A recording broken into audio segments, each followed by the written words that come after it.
Bonjour, mon nom est Dominique Mathieu. Bienvenue à la 8e vidéo sur les dispensations.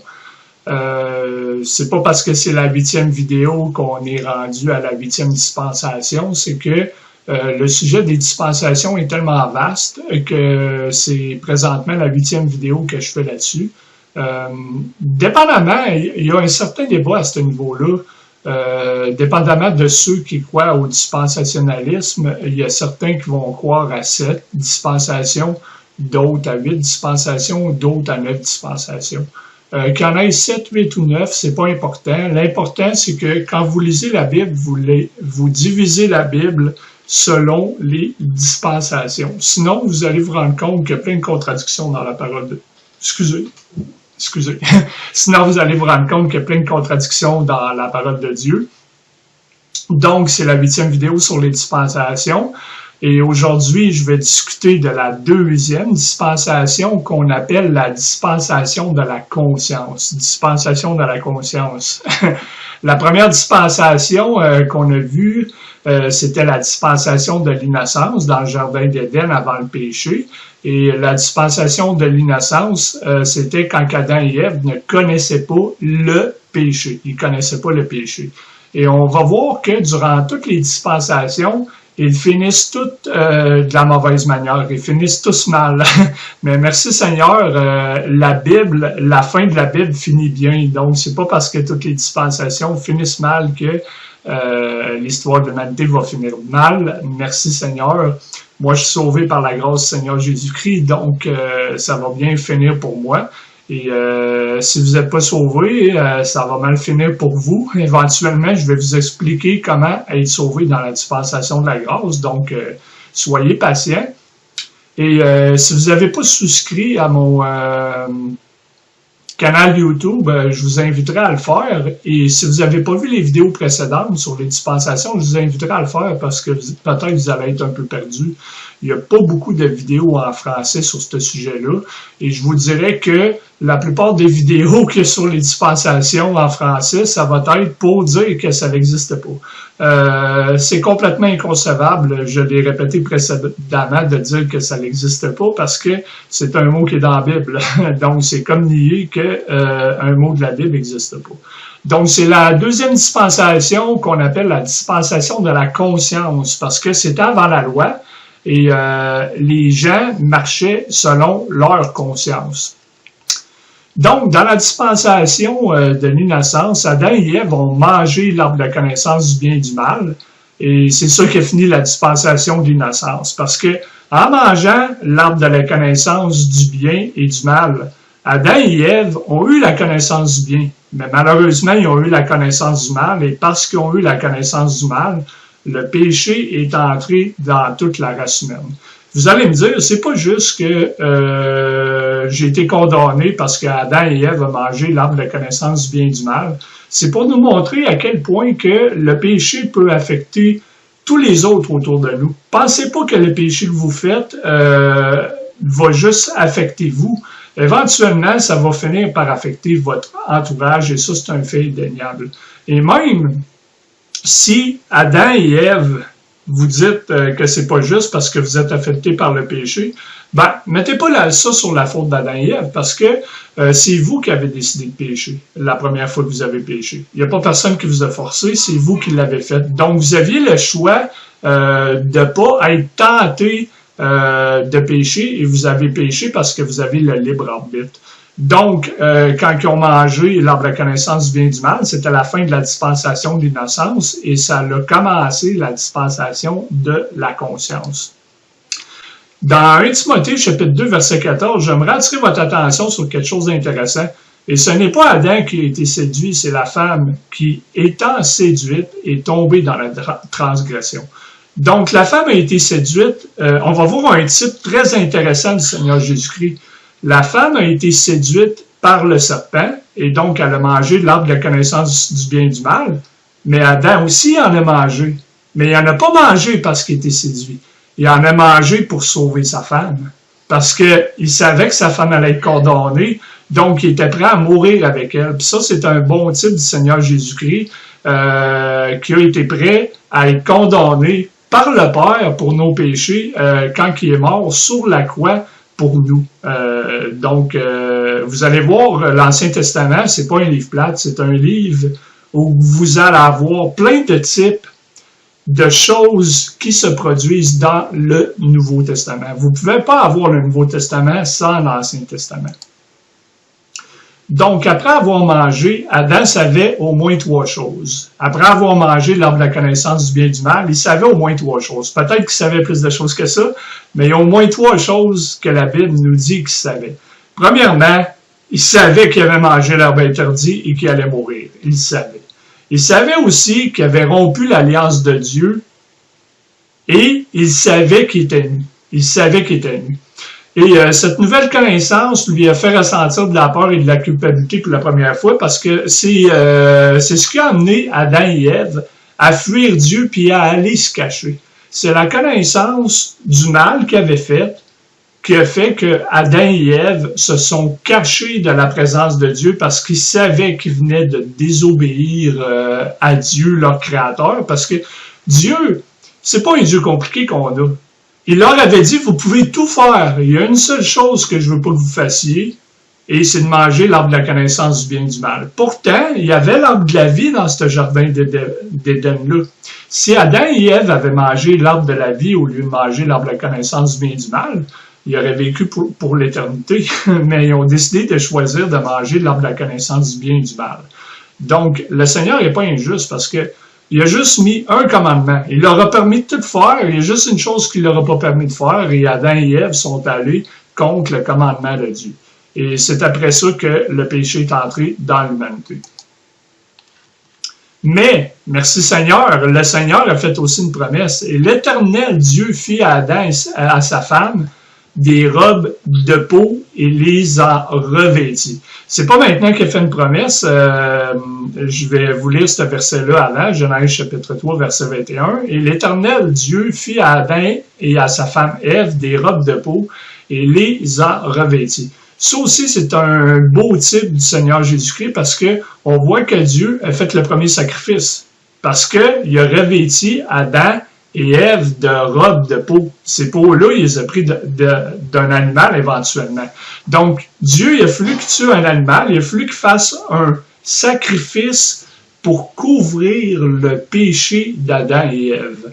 Sans sacrifice, il n'y a pas de couverture du péché. Sans le sacrifice du Seigneur Jésus-Christ, sans son sang versé sur la croix, il n'y a pas de couverture pour nos péchés, parce que la Bible déclare que nous sommes couverts par le sang du Seigneur Jésus-Christ.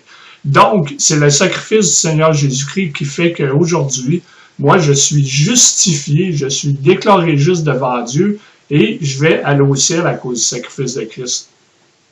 Donc, sans le sacrifice que Dieu a fait, ben, il n'aurait pas pu couvrir Adam et Ève de robes de peau.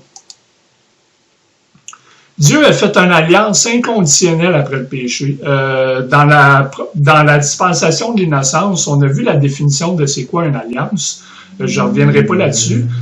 Une alliance, c'est pas juste bon. Une alliance, ça peut être mauvais. Dieu a fait une alliance inconditionnelle après le péché. Inconditionnelle, ça veut dire que cette alliance-là ne sera pas brisée jusqu'à temps que le Seigneur, ça soit la fin des temps. Mais cette alliance-là n'est pas bonne. L'alliance que Dieu a faite, il a dit premièrement que le serpent, qui était l'outil de Satan, allait être maudit pour ramper sur le sol et manger de la poussière. Okay? Cette malédiction-là, parce que avant que le serpent commette ce geste-là, le serpent ne rampait pas sur le sol. Le serpent avait des bras et avait des jambes. Et c'est pour ça qu'on voit des légendes avec des dragons et des films avec des dragons. Ça, c'est la forme de Satan. C'est sa forme originale. Satan, c'est un chérubin protecteur. C'est un serpent. Mais un chérubin, ça a des ailes. Si vous mettez des ailes à un serpent, vous lui mettez des jambes et vous lui mettez des bras, vous avez un dragon. Le Seigneur a maudit le serpent quand il a commis ce péché-là.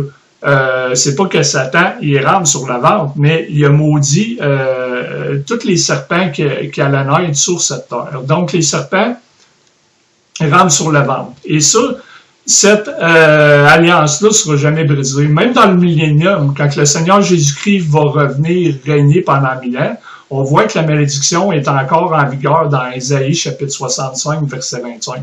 Pourtant, dans le millénium, il y a plein de malédictions qui vont être levées, mais cette malédiction-là va rester. Le deuxième point de cette alliance inconditionnelle, c'est quant à la femme, elle devait avoir multiplié la conception. Multiplier la conception, OK? Et, excusez. Et la Bible déclare que la femme aura un désir pour son mari et sera soumise à lui. OK? Là, je vais entendre certaines femmes dire, ah, la femme soumise à son mari. C'est la Bible qui dit, c'est pas moi. La Bible dit que l'homme est la tête, mais et que la femme soit soumise à son mari, mais que l'homme, en contrepartie, puis ça souvent les hommes on l'oublie, doit aimer sa femme comme Christ a aimé son Église et est mort pour elle. Donc le mari doit être prêt à donner sa vie pour sa femme.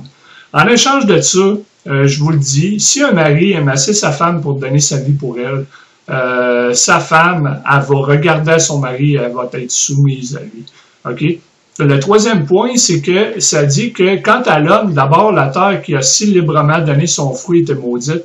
L'homme doit maintenant labourer le sol dans le chagrin et la sueur de son front. Et on le voit. C'est pas le fun d'aller travailler, je vous le dis. Quand le canard sonne le matin pour que j'aille travailler, je mets 2 snooze de 20 minutes. Parce que c'est pas facile de se lever pour aller travailler, puis c'est pas facile de travailler. Et ce qui est intéressant, c'est que le Seigneur aussi dit que la femme allait enfanter dans la douleur. Je ne l'ai pas écrit dans le deuxième point, mais ça fait partie de ça, puis c'est là que je voulais attirer l'attention, qu'elle allait enfanter dans la douleur. Ce qu'on voit, c'est que Dieu a dit ces choses-là, puis il a dit ces choses-là ne seront pas brisées, c'est inconditionnel, ça va arriver. Et c'est une certitude, c'est un fait. Donc, l'homme a essayé depuis les 6 derniers 1000 ans de détruire ces malédictions-là en créant la climatisée pour que ça soit plus facile de travailler ou en faisant des médications pour que la femme elle accouche d'une manière plus facile ou il n'a pas assez brisé la malédiction de serpent, là, éventuellement. Mais même l'homme a essayé de trouver la cure de jouvence pour empêcher l'être humain de mourir. Je peux vous le garantir, peu importe ce que l'homme va faire, il ne sera jamais capable de briser ces malédictions-là parce que c'est le Seigneur qui les a établies. Okay? Même si la femme elle a un épidural pour accoucher, je peux vous dire qu'elle va souffrir pareil durant l'accouchement, c'est une certitude. Et je peux vous dire que l'homme n'aura jamais la victoire sur la mort. Et que l'homme va toujours travailler à la sueur de son front. Ça sera jamais « Hey, oui, youpi, je m'en vais travailler aujourd'hui. » Oui, j'aime ça travailler, merci Seigneur.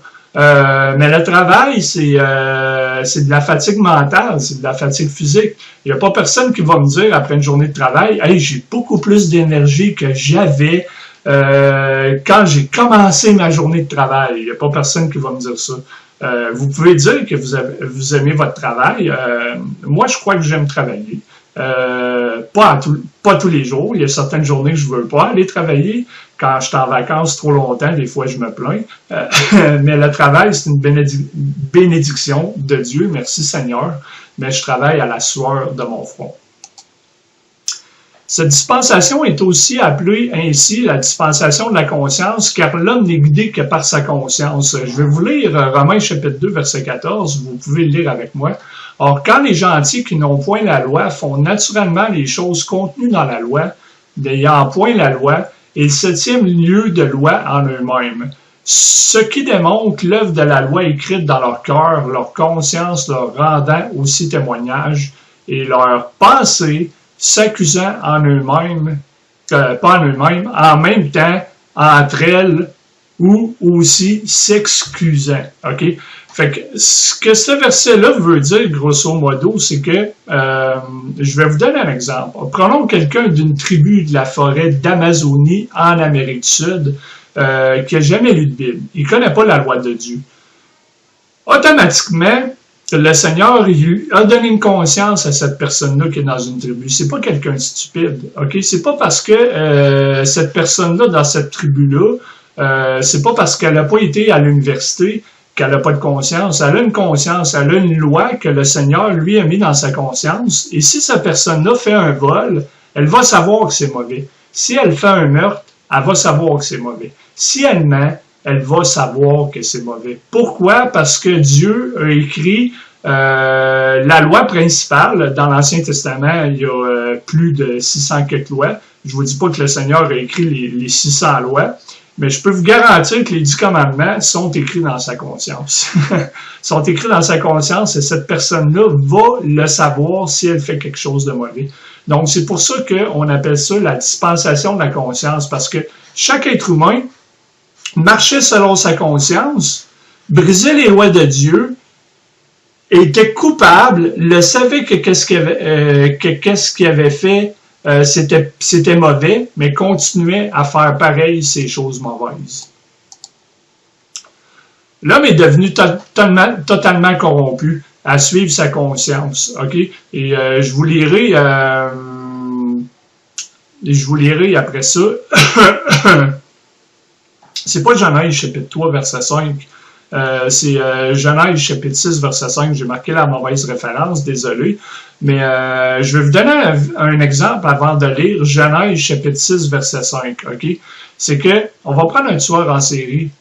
J'ai vu des reportages avec des tueurs en série et il leur pose la question: quel était le meurtre le plus difficile que vous ayez commis?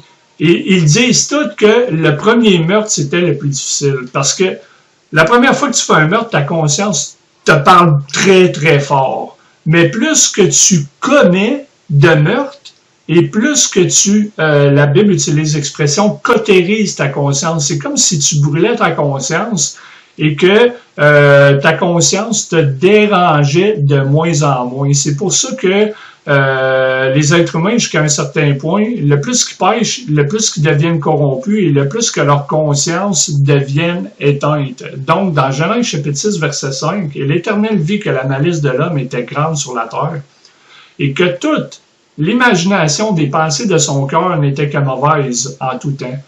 Et l'Éternel se repentit d'avoir fait l'homme sur la terre, et l'en fut affligé dans son cœur. Et l'Éternel dit, j'exterminerai de dessus la terre l'homme que j'ai créé depuis l'homme jusqu'au bétail, jusqu'au reptile et jusqu'à l'oiseau des airs, car je m'en répands de les avoir faits. » Il y en a qui vont me dire, c'est très cruel ce que le Seigneur fait, il détruit toute la terre parce que la conscience des gens est continuellement mauvaise. Vous devez vous mettre dans le contexte que dans Genèse chapitre 6, la raison pour laquelle les êtres humains étaient totalement dépravés, c'est que les anges déchus sont venus sur terre coucher avec les femmes et ça a corrompu la semence humaine et ça a créé des races de géants.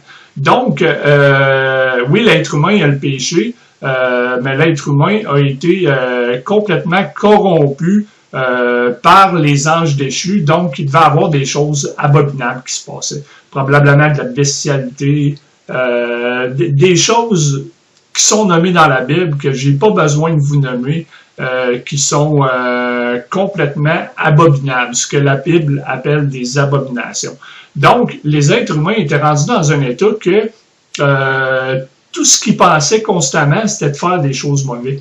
Donc, Dieu, il a dit, je vais les détruire, mais il a vu que Noé était un homme droit devant lui, et il dit, ok, ben je vais sauver Noé et sa famille, et je vais repartir en neuf. Je vais repartir en neuf après ça. C'était quoi la responsabilité de l'homme durant la dispensation de la conscience? Sa responsabilité, c'était de suivre sa conscience. Parce que Dieu avait placé les lois dans sa conscience, dans la conscience de l'homme. Et ça, on en voit un bon exemple dans Actes chapitre 10. Si quelqu'un suit sa conscience correctement et qu'il ne fait pas le mal constamment, éventuellement, le Seigneur va sauver cette personne-là. On le voit avec l'histoire de Corneille. Corneille, c'est un homme bon qui priait puis qui jeûnait. mais qui n'étaient pas sauvés. Il priait, il jeûnait, il faisait les bonnes choses selon sa conscience, puis Dieu a vu les bonnes choses que Corneille faisait, même si Corneille n'était pas sauvé. Donc, le Seigneur a envoyé un prédicateur à Corneille pour lui parler de l'Évangile. 1 Corinthiens, chapitre 15, 1 à 4, Jésus-Christ mort, ressuscité pour nos péchés. Et éventuellement, Corneille a été sauvé. Mais c'est parce que Corneille, la raison pour laquelle il a été sauvé, c'est que il faisait les bonnes choses selon sa conscience. Le Seigneur a vu ce que Corneille faisait et le Seigneur a pris plaisir à cela et lui a envoyé un prédicateur. À chaque dispensation, c'est un échec. On voit dans la dispensation de l'innocence, pas de péché, c'est un échec. Les êtres humains se sont rebellés contre le seul commandement que Dieu a dit. Dans la deuxième dispensation, c'était plus la dispensation de l'innocence, c'était la dispensation de la conscience. Et l'homme a failli à suivre sa conscience et ça a terminé en échec. Le Seigneur a détruit toute la terre avec un déluge. Dans peu de temps, je vais vous parler de la troisième dispensation et vous allez voir, c'est intéressant. Et le meilleur est à venir. Et vous allez voir que chaque dispensation finit d'une mauvaise manière. Et il y a une raison pour cela, puis je vais l'expliquer brièvement. C'est que, je vais en parler plus dans les autres dispensations, mais lors du jugement, les gens vont se donner des excuses lors du jugement de Dieu. Les gens vont dire, oui, mais Seigneur, si tu l'aurais fait de cette manière-là, j'aurais été sauvé. Puis là, le Seigneur va montrer tous les films de la Bible, puis il va dire, j'ai essayé toutes les manières possibles pour te sauver, puis tu n'as jamais voulu accepter mon moyen de salut. J'ai fait une dispensation sans péché, tu ne l'as pas accepté. J'ai fait une dispensation où que les gens marchaient selon leur conscience, les gens se sont rebellés pareil contre moi. J'ai fait une dispensation où c'était juste par la loi, les gens se sont rebellés contre moi. J'ai fait une dispensation où c'était juste par la grâce, que le salut était gratuit, les gens se sont rebellés contre moi. J'ai fait une dispensation où que je suis venu régner sur terre pendant 1000 ans et que j'étais là. Et les gens se sont quand même rebellés contre moi. Donc, les gens vont être sans excuse au jugement parce que le Seigneur a fait toutes les manières possibles et les administrations possibles, a dispensé de toutes sortes de manières différentes des choses pour amener les gens à lui, et les gens ont rejeté Dieu. Donc, je vous remercie de m'avoir écouté et que la grâce du Seigneur Jésus-Christ soit avec vous tous. Amen.